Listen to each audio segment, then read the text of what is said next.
Shalom Aleichem. Alors on a choisi de s'intéresser donc au roi Achav. Alors Achav, ça a été un roi connu pour ses méfaits. C'est quelqu'un qui a incité le peuple à faire l'idolâtrie, qui a répandu l'idolâtrie à l'époque où il a régné. Mais on va essayer de s'attacher aussi un petit peu à l'ambivalence, à l'ambiguïté du personnage.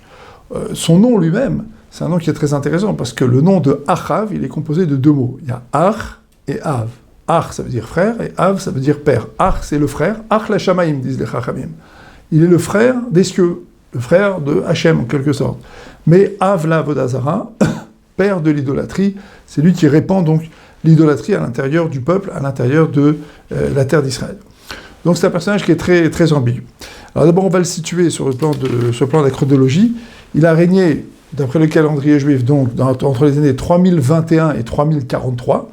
Il y a donc un petit peu plus de 2700 ans, à l'époque où, après 7 ou 8 générations, donc la royauté de Salomon, la royauté de Shlomo a été divisée. Il y avait les rois de Yehuda qui régnaient au sud, et il y avait les rois d'Israël qui régnaient sur le Shomron, sur le nord d'Israël.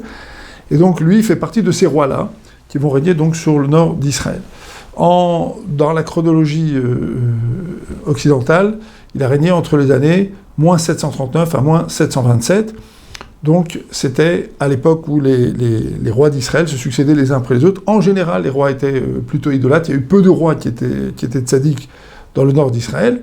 Mais on va le voir, il y a quand même une certaine ambivalence.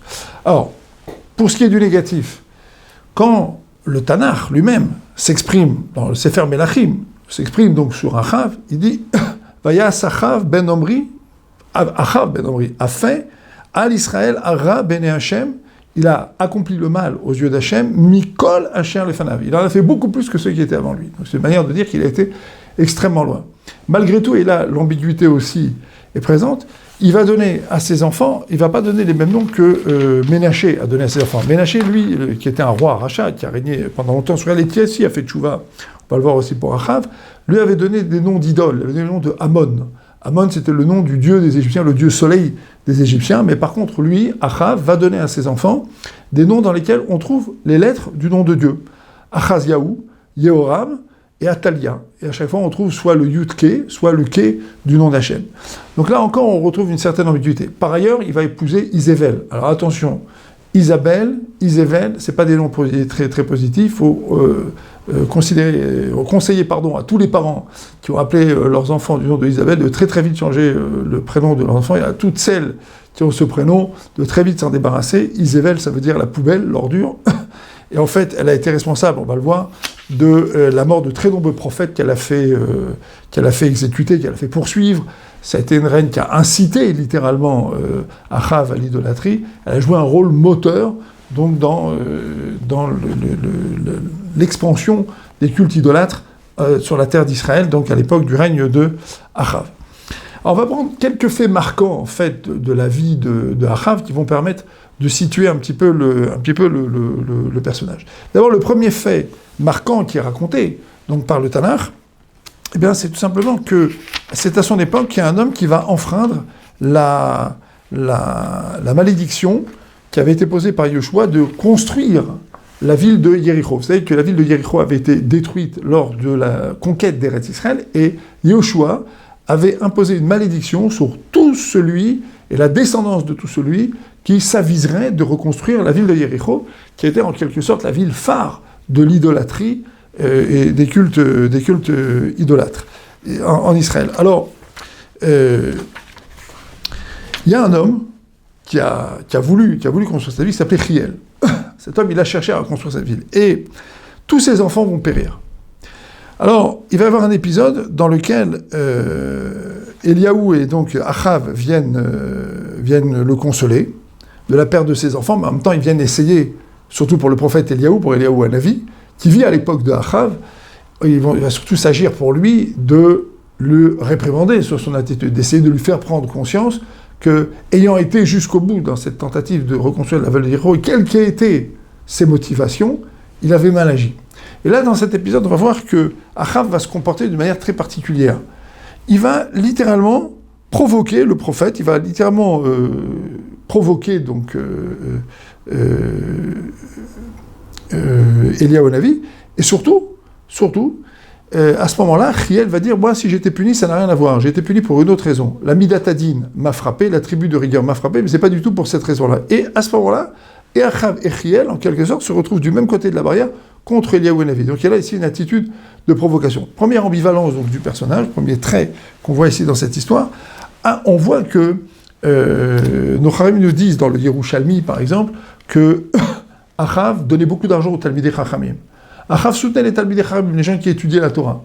Achav était très proche des Skenim, des Ziknei Ha'am, des anciens du peuple, c'est-à-dire des gens qui étudiaient la Torah et qui enseignaient la Torah dans le peuple. Il était tout à fait capable d'écouter même leurs conseils. Et d'ailleurs, c'est une chose qui est mise à son crédit. Achav écoutait les anciens. Il avait l'habitude, lorsqu'il partait en guerre, lorsqu'il avait un projet politique ou militaire, de commencer d'abord par consulter les anciens du peuple et de leur demander leur avis. Et il n'agissait jamais sans leur demander leur avis, et surtout, il suivait en général leurs conseils. Et là, on voit qu'il est avec Eliyahu Hanavi, donc il va passer de nombreuses journées en compagnie d'Eliyahu Hanavi pour aller consoler Hiel. La première chose qu'il trouve à faire quand il arrive là-bas, alors qu'il fréquente Eliyahu Hanavi, alors qu'il est finalement proche d'Eliyahu Hanavi, et que d'un autre côté, nos sages nous disent, il soutenait les Talmidei Chachamim, et il leur donnait de l'argent, d'un autre côté, il va se ranger du côté de Hiel. Donc on voit ici une ambivalence qui est problématique et qui montre que, en fait, le personnage de Achav est un personnage habité par le doute. Mais il y a une partie de particularité, et ça, on va aller maintenant vers le deuxième fait marquant du règne de Achav, qui est la confrontation entre les prophètes, les 850 prophètes du Baal, l'idolâtrie de l'époque, et Eliyahu Hanavi. Et là aussi, on va voir quelque chose d'absolument extraordinaire. Donc, Achav, lui, est, comme on l'a dit, il est surtout Av, c'est la deuxième partie de son nom, Av, c'est le père de l'expansion de l'idolâtrie en Israël. À un moment donné, Eliyahu Hanavi va dire, moi je convie l'ensemble des prophètes du Baal à une confrontation qui va se dérouler au Har HaKarmel, la montagne du Carmel, devant tout Am Israël. Tout le monde doit venir. Et là, qu'est-ce qui va se passer ? Eliyahu Hanavi va demander qu'on dresse 2 autels. Un autel donc pour offrir des sacrifices au Baal, et un autel pour offrir des sacrifices à Hachem. Cet autel, l'endroit où ça se déroule, c'est l'endroit où il y avait un autel qui avait été construit par le roi Shaoul. Et là, il va se passer quelque chose d'extraordinaire, je pense que beaucoup d'entre vous connaissent, ont déjà entendu parler, c'est que pendant des heures, les prophètes du Baal vont implorer, prier leurs idoles, qu'un feu descende du ciel pour embraser donc l'autel des sacrifices. Ça ne se produit pas, Eliyahu Hanavi se permet même de se moquer d'eux. Il leur dit, criez plus fort, peut-être qu'ils dorment, peut-être qu'ils ne vous entendent pas, peut-être qu'ils se sont saoulés, allez-y.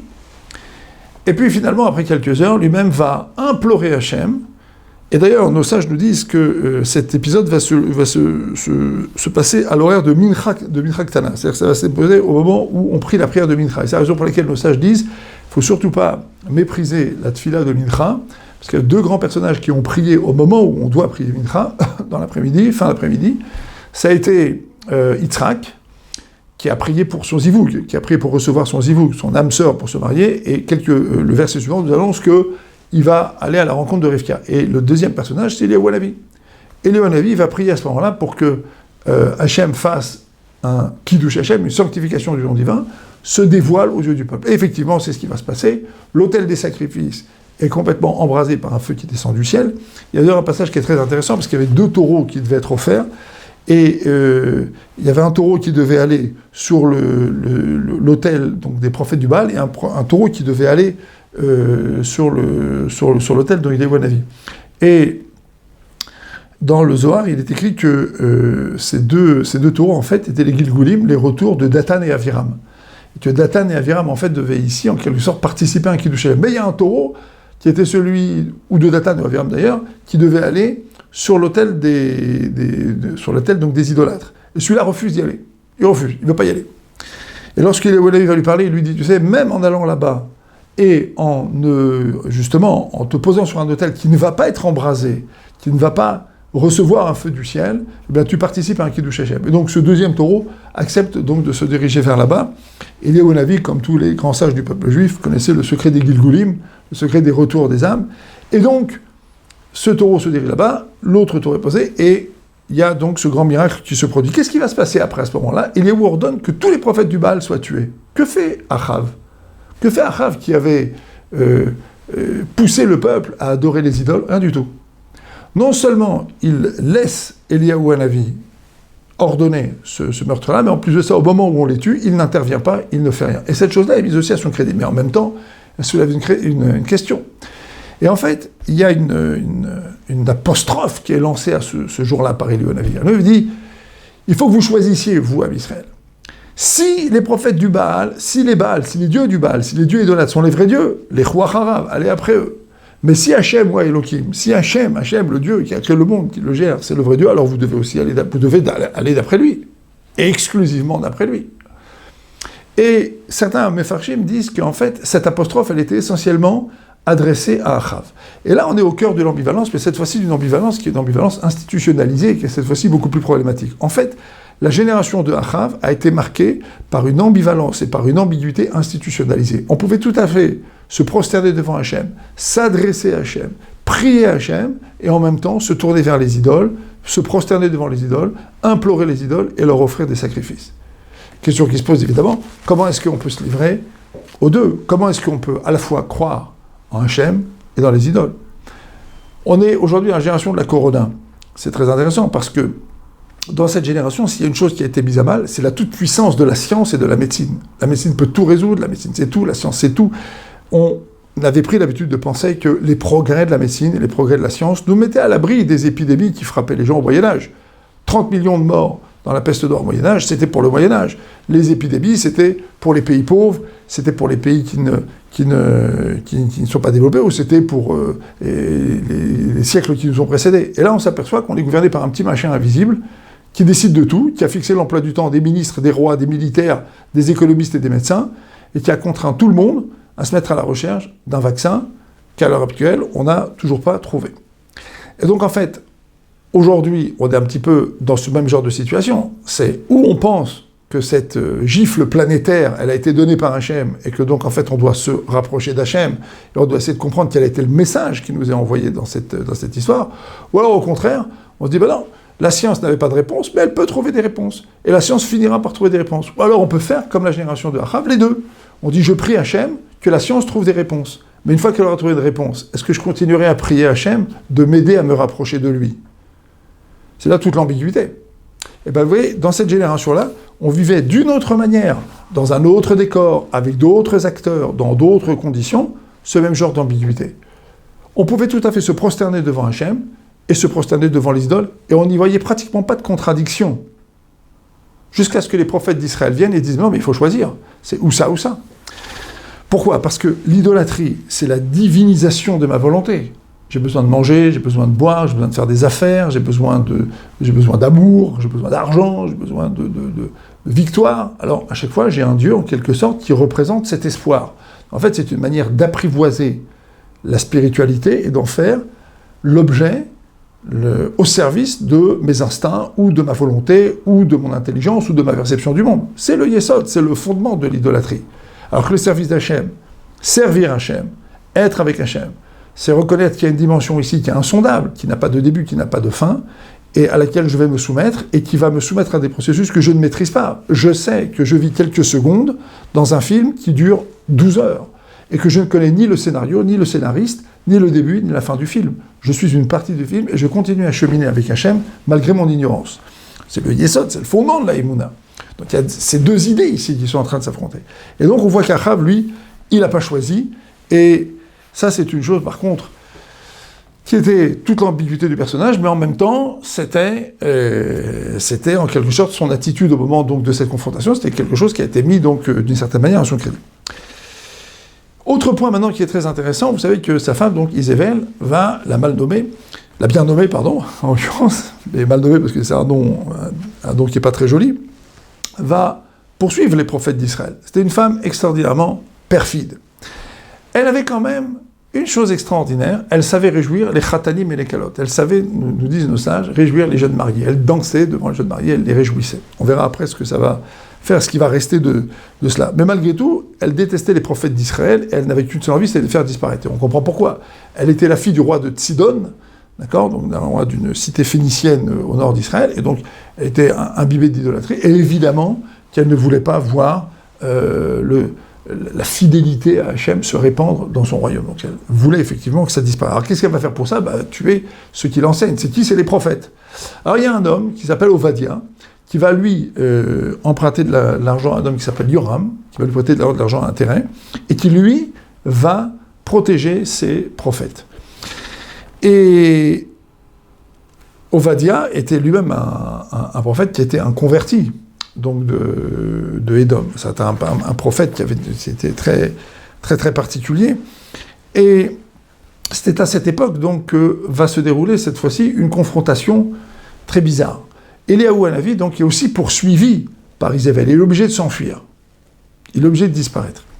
Et là, il va marcher jusqu'au désert de Beersheba. Au désert de Beersheba, il s'effondre, il y a des malachim qui viennent, qui le nourrissent, ils le poussent encore à se rendre, à marcher encore. Il va marcher pendant 40 jours jusqu'au Achorev, jusqu'au mont Sinaï. Et là, Hachem lui demande, Ma'asechapo, que fais-tu là? Qu'est-ce que tu es venu faire ici? Et là, Eliaou Hanavi va se plaindre du peuple d'Israël.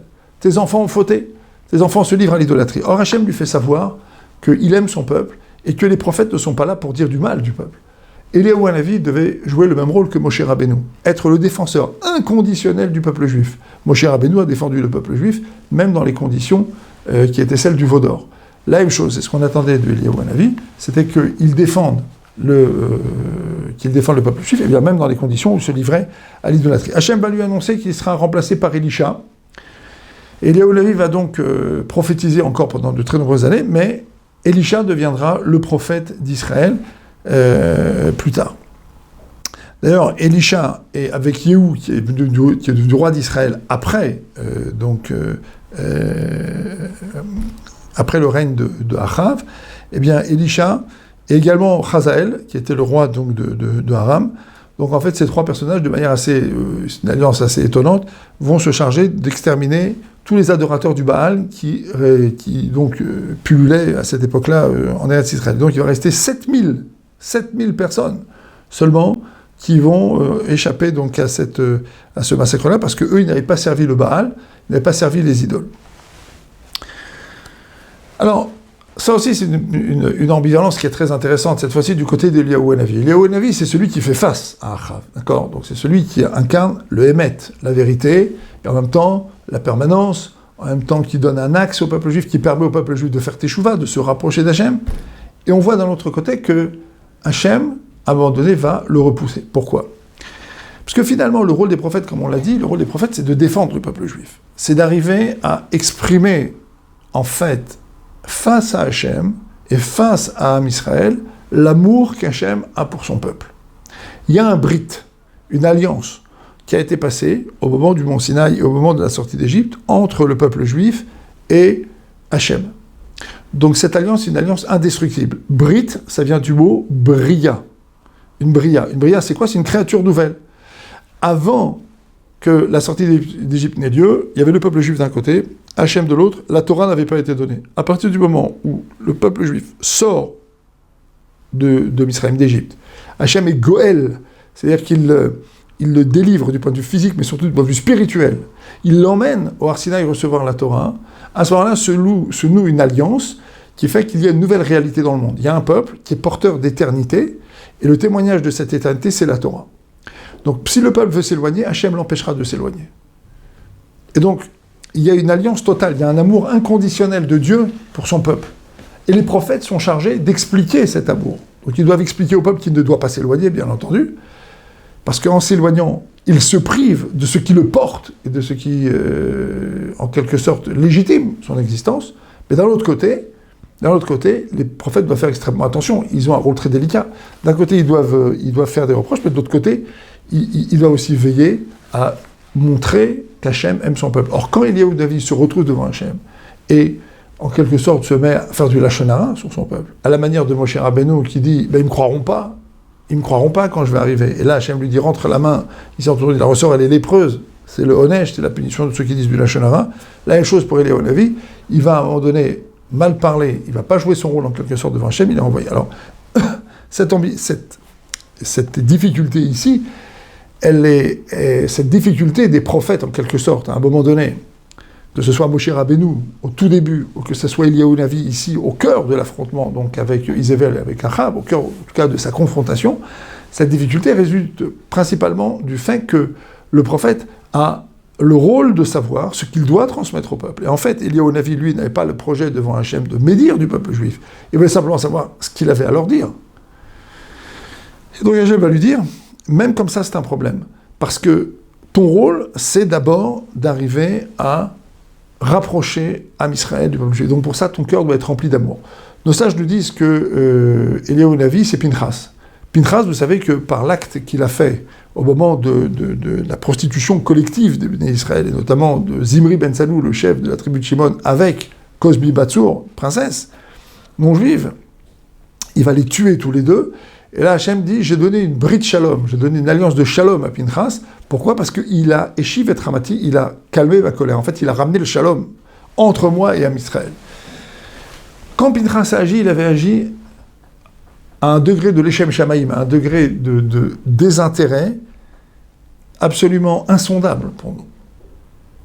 Il n'y avait aucune trace de haine ou de rancœur ou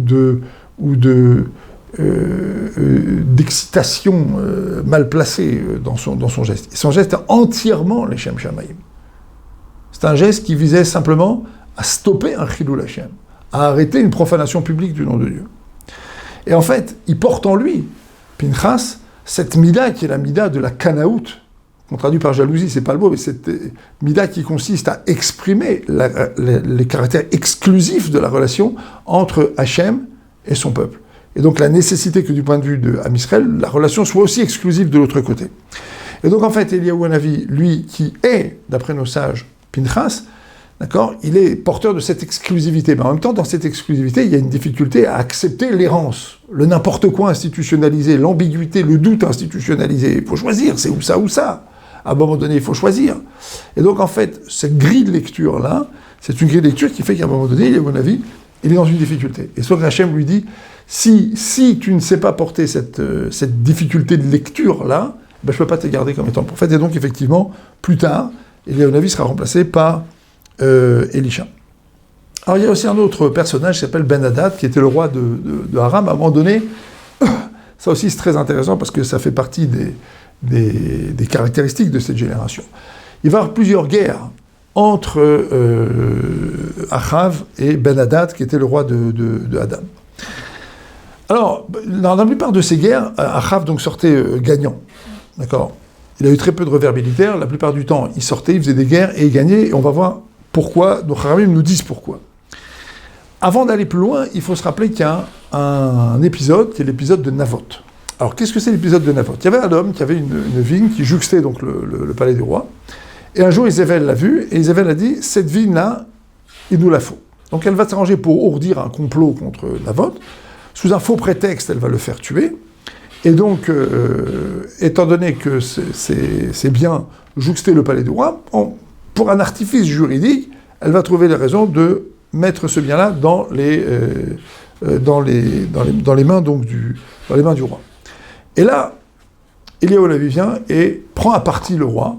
Il lui dit, voilà, Aratsarta vegam yarashta, tu as assassiné, tu as même hérité. Alors en vérité, nos sages nous disent qu'il n'avait pas, lui, directement participé à cette histoire. En fait, il avait fermé les yeux sur les agissements d'Izével. Mais qu'on puisse dire qu'il a agi directement ou que c'est Izével qui a fait, ça revient exactement au même. Dans le principe, il a laissé faire ce meurtre absolument ignoble. Et là, il va se nouer quelque chose d'extraordinaire parce que le prophète lui annonce la destruction totale de sa descendance. Il lui dit, cette faute, elle te vaudra la destruction totale de ta descendance. Et là, il se passe un phénomène absolument extraordinaire. Achav fait tchouva. Il s'agenouille, il s'humilie complètement devant le prophète. Il pleure, il implore. Et il affirme qu'il désire faire teshuva. Et là, il lui a annoncé qu'effectivement, eh bien, l'extermination de sa descendance sera repoussée donc, à ses descendants. Et effectivement, plus tard, on l'a dit, Achav, lui, écoutait les conseils des anciens, il va partir en guerre, à nouveau contre Ben Hadad, et il va réussir donc à le repousser, mais alors il va se passer un phénomène extraordinaire.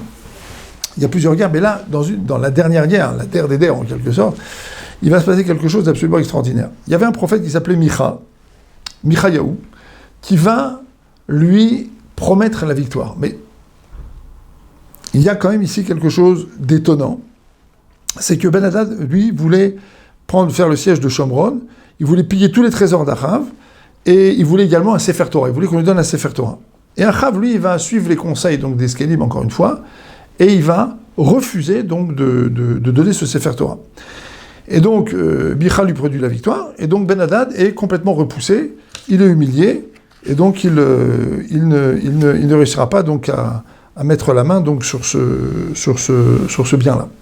Mais alors par la suite, Ben-Hadad, qui a été à ce moment-là complètement, dont les armées ont été complètement défaites, était fait prisonnier, mais il s'est humilié devant Achav. Et là, Achav donc le laisse partir. Finalement, il décide de libérer alors qu'on lui avait donné l'ordre de le tuer. Et il va y avoir à nouveau une nouvelle guerre.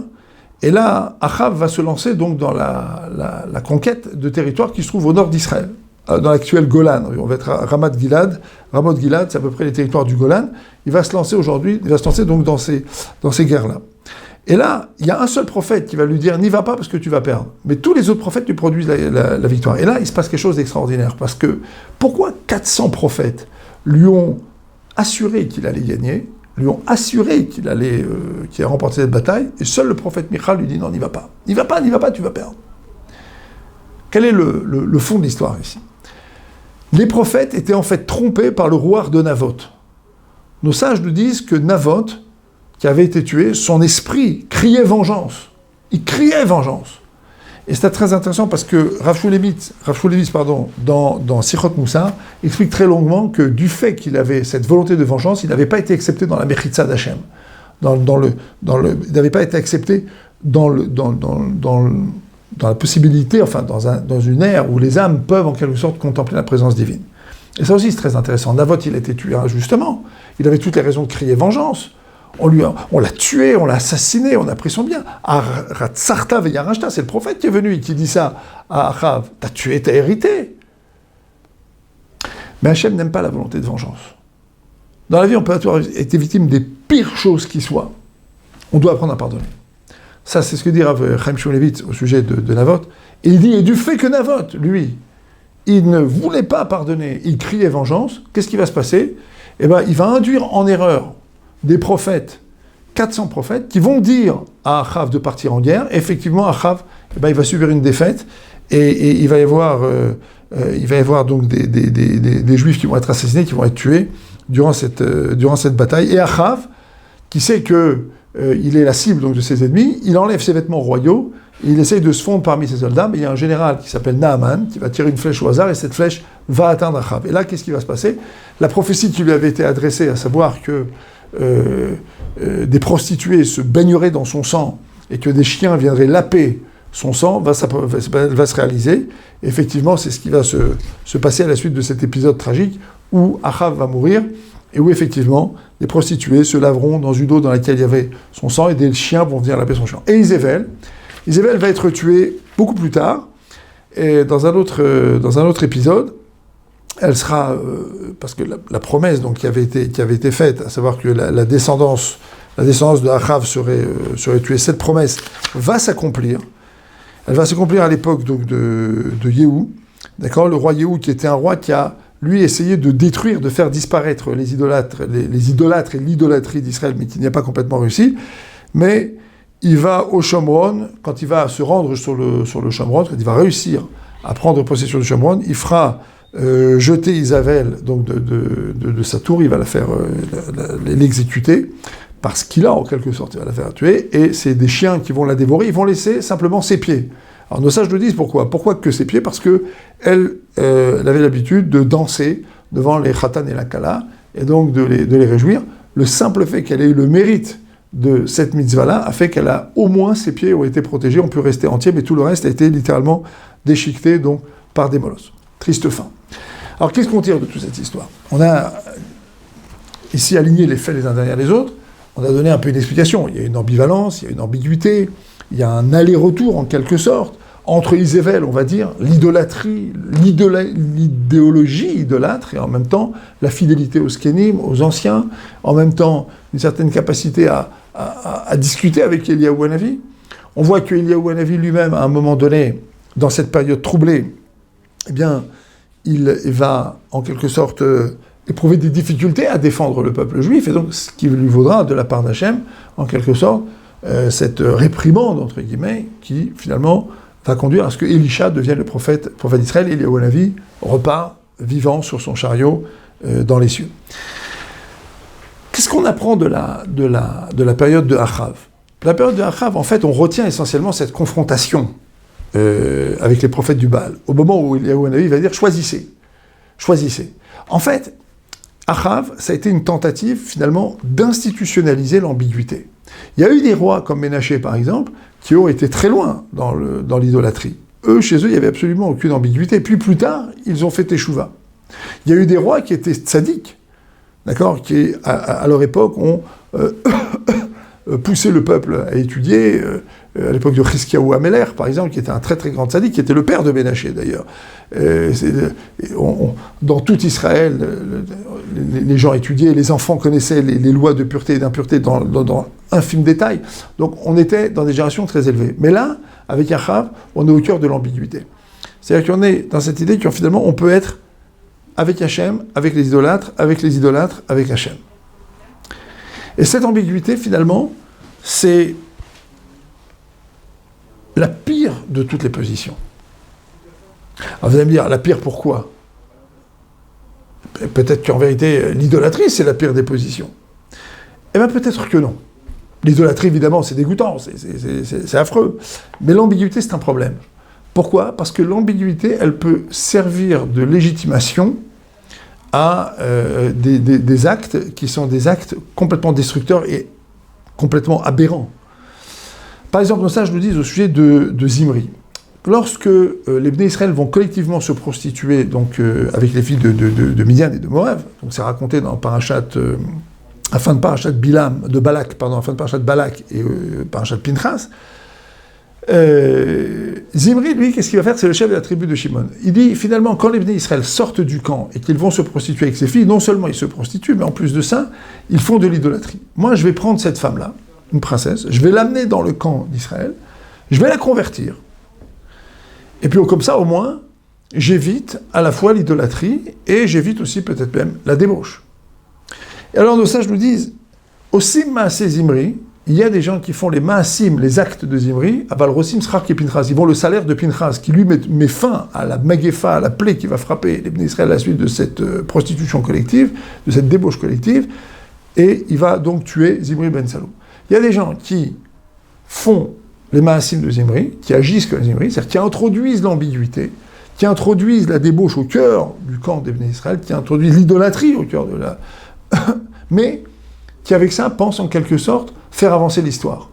Et il y en a d'autres comme Pinchas qui à un moment donné vont faire un acte qui nécessite la protection d'Hachem. C'était pas évident, tu vas tuer un chef de tribu d'Israël, c'est pas du tout évident. Comment tu fais une chose pareille ?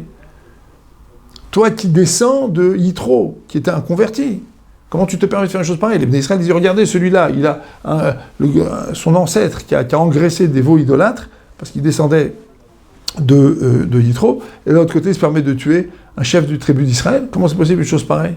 Donc, c'est un acte que Hachem va devoir protéger, un acte que Hachem, en quelque sorte, va devoir presque expliquer au peuple. Eh bien, nos sages nous disent, finalement, aussi Maaseh Zimri, Rosim Chaki Pinchas, les gens qui font les Maasim de Zimri, c'est-à-dire qui introduisent la confusion des valeurs de manière institutionnelle. Tu es un chef du peuple juif, tu institutionnalises la confusion des valeurs, tu institutionnalises l'ambiguïté, et qui veulent le salaire de Pinchas, c'est-à-dire qui prétendent faire avancer l'histoire en étant totalement, exclusivement fidèles à Hachem, eh bien ces gens-là sont des destructeurs. C'est une forme de destruction. Et c'est une forme de destruction qui va, tout au long de l'exil du peuple juif, réapparaître sous diverses formes. Et chaque début de dégénérescence spirituelle des communautés juives, que ce soit en Espagne, à l'époque avant l'expulsion des Juifs d'Espagne, ou en Allemagne par exemple, eh bien, elles ont été caractérisées par ce genre de période. C'est qu'il y a eu un moment où il y a eu des gens qui étaient fidèles en quelque sorte au Har Sinaï, qui étaient fidèles à Hachem, qui étaient fidèles à la Torah, de l'autre côté, qui se convertaient au christianisme. Et qui se moquaient du christianisme. On les appelle les nouveaux juifs. D'ailleurs, l'Inquisition, c'est cela qu'elle a poursuivi d'abord. D'accord ? Il y avait des juifs allemands qui étaient fidèles à leur judaïsme au départ, mais qui, pour des raisons de carrière, diplomatique notamment, se convertissaient au protestantisme, mais finalement, par en dessous, continuaient à rester plus ou moins fidèles au judaïsme. Plus ou moins fidèles au judaïsme. Mais là, encore une fois, dans cette ambiguïté institutionnalisée, va se nouer en quelque sorte, en deuxième et troisième génération, un abandon total, un abandon collectif, une destruction collective. Un dernier mot encore, c'est le rabbi de Klausenburg qui le dit. Le rabbi de Klausenburg aurait dit, au sujet de la génération de Achav, alors il aurait dit une chose que le Chafetz Chaim aurait dit, ça c'est rapporté dans les Kovetz Ma'amarim de Rav Elchanan Wasserman. Rav Elchanan Wasserman rapporte qu'on avait demandé au Chafetz Chaim la raison pour laquelle il y avait eu la xéra, le décret des cantonistes. Le décret des cantonistes, c'est un décret absolument immonde, dans lequel le gouvernement russe prenait les enfants juifs, qui avaient à peine 12-13 ans, et les astreignait à 25 ans de service militaire. Ils n'avaient aucune chance de survie sur le plan spirituel, ça c'est clair, même physique. Ils étaient littéralement poursuivis, maltraités, affamés. C'était horrible. Et c'est un décret qui a duré quelques dizaines d'années et qui a été l'occasion de scènes absolument horribles dans l'histoire du peuple juif. On a demandé une fois à Rav Elchanan Wasserman, au Chafetz Chaim, pourquoi c'est arrivé. Il a dit, il faut savoir que dans les générations passées, à l'époque des rois d'Israël, c'est cette époque-là, l'époque de Achav, il y a eu des gens qui ont fait de l'idolâtrie, et maintenant Hachem a fait revenir ces âmes, les a mis dans une situation terrible de souffrance pour savoir si elles étaient capables de choisir et de revenir vers Hachem. Ça, c'est ce que Rav Elchanan Wasserman rapporte au sujet de la décision des cantonistes, du décret des cantonistes, au sujet de cette génération. Eh bien, le rabbi de Klausenburg aurait dit, qu'en fait la génération de Achav était une génération qu'on avait comparée à David Ameler. Ça c'est la Gemara qui parle. Dit la génération de David Ameler, c'était des tzadikim.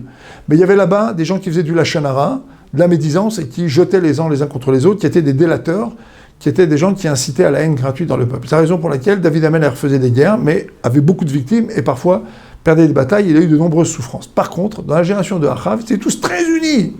Très unis. Les gens étaient unis. Mais ils faisaient l'idolâtrie. Le Rabbi Klausenburg dit, cette génération-là, Hachem les a fait revenir en Gilgoul, avant la Shoah, qui est une génération dans laquelle il y a une assimilation galopante, avec toutes les ambiguïtés dont nous avons parlé ici dans ce cours, et en même temps à laquelle il y a eu, malheureusement, beaucoup de sinatrina, beaucoup de haine gratuite, beaucoup de division dans les communautés. Le Chafetz Chaim, dans les années 20-30, je vois qu'on lui amenait une lettre, des lettres qui marquaient les nombreuses disputes qu'il y avait dans les communautés. Il disait, mais vous ne vous rendez pas compte qu'avec cette haine gratuite qu'il y a maintenant dans le peuple, on court à notre perte. Et le Rabbi Klausenburg disait, il les a fait revenir, ces âmes-là, dans cette génération, et dans cette génération où il y a eu assimilation galopante et en même temps haine gratuite, et où là, ils ont tout perdu. C'est le Rabbi de Klausenburg qui le dit, qui l'aurait dit, ça vaut la peine de s'intéresser à cela. En tout cas, lui, c'est un gadol, il peut s'intéresser à ce genre de choses, mais nous, en tout cas, ce qu'on peut tirer comme enseignement ici, et je pense un enseignement qui est très pertinent, très actuel aujourd'hui, c'est que finalement, lorsque le peuple juif est exposé à, on va dire, des conditions de tension extrême, comme c'était le cas à l'époque donc de Achav, où un roi tire très très très très fort d'un côté du côté de l'idolâtrie, mais en même temps, il a affaire à un prophète comme Eliyahu Hanavi, qui est un des prophètes majeurs du peuple juif, qui va venir nous annoncer l'avenue du Mashiach. Donc le peuple juif, en quelque sorte, est déchiré, ballotté. D'accord ? Déchiré, ballotté. Finalement, la génération qu'on vit aujourd'hui, elle a été témoin de cette gifle planétaire qui s'appelle la Corona. Et est-ce que c'est une génération qui, finalement, va continuer à placer sa foi dans la science, dans la médecine, ou alors, peut-être, dans cette ambiguïté, dans la science, dans la médecine, et d'un autre côté, dans Hachem, ou alors, est-ce qu'il y a une génération qui va dire non ? On a parfaitement compris que c'est Hachem qui gère le monde.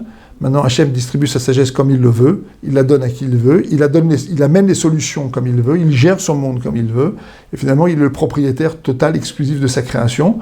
Et finalement, on s'en remet à lui entièrement et on prie pour qu'il nous sauve donc, de cette magéfa, de cette pandémie, et qu'il nous sauve de toute autre malheur qui pourrait s'abattre sur nous. Quel va être notre degré de fidélité ? Est-ce qu'on va jouer sur deux tableaux à la fois, ou est-ce que finalement, on va se renforcer dans notre émouna, et on va aller vers Hachem en disant, c'est toi le propriétaire, c'est toi le roi, Hachem Oua Elohim, comme le dit Eliyahu Hanavi, et comme on le dit dans les slichot, dans les textes de supplication qu'on a récités maintenant, pendant cette période de la Corona, et ces textes-là qu'on récite à Yom Kippour et à Rosh Hashanah. Est-ce qu'on va dire Hachem Oua Elohim ? Est-ce qu'on va dire seulement et exclusivement Hachem Oua Elohim ? Voilà, est-ce qu'on va jouer un petit peu sur les deux tableaux? C'était l'enjeu de cette génération qui a conduit Achav à sa perte et à sa destruction, lui et sa descendance, parce qu'il n'a pas su précisément faire les bons choix au bon moment. Et c'est finalement, peut-être d'une certaine manière, ce qui est demandé à notre génération. À très bientôt, B'ezrat Hashem, pour de nouveaux cours sur les rois d'Israël. La ligne d'écoute Torah Box, c'est une équipe de thérapeutes et coachs bénévoles à votre disposition chaque jour pour vous écouter et vous aider à surmonter votre difficulté, problèmes de couple, solitude, dépression, violence, harcèlement. Vous n'êtes plus seul, nous sommes là. La ligne d'écoute Torah Box, un service unique, gratuit pour vous. Depuis la France au 01 80 20 5000 et en Israël au 02 37 41 515.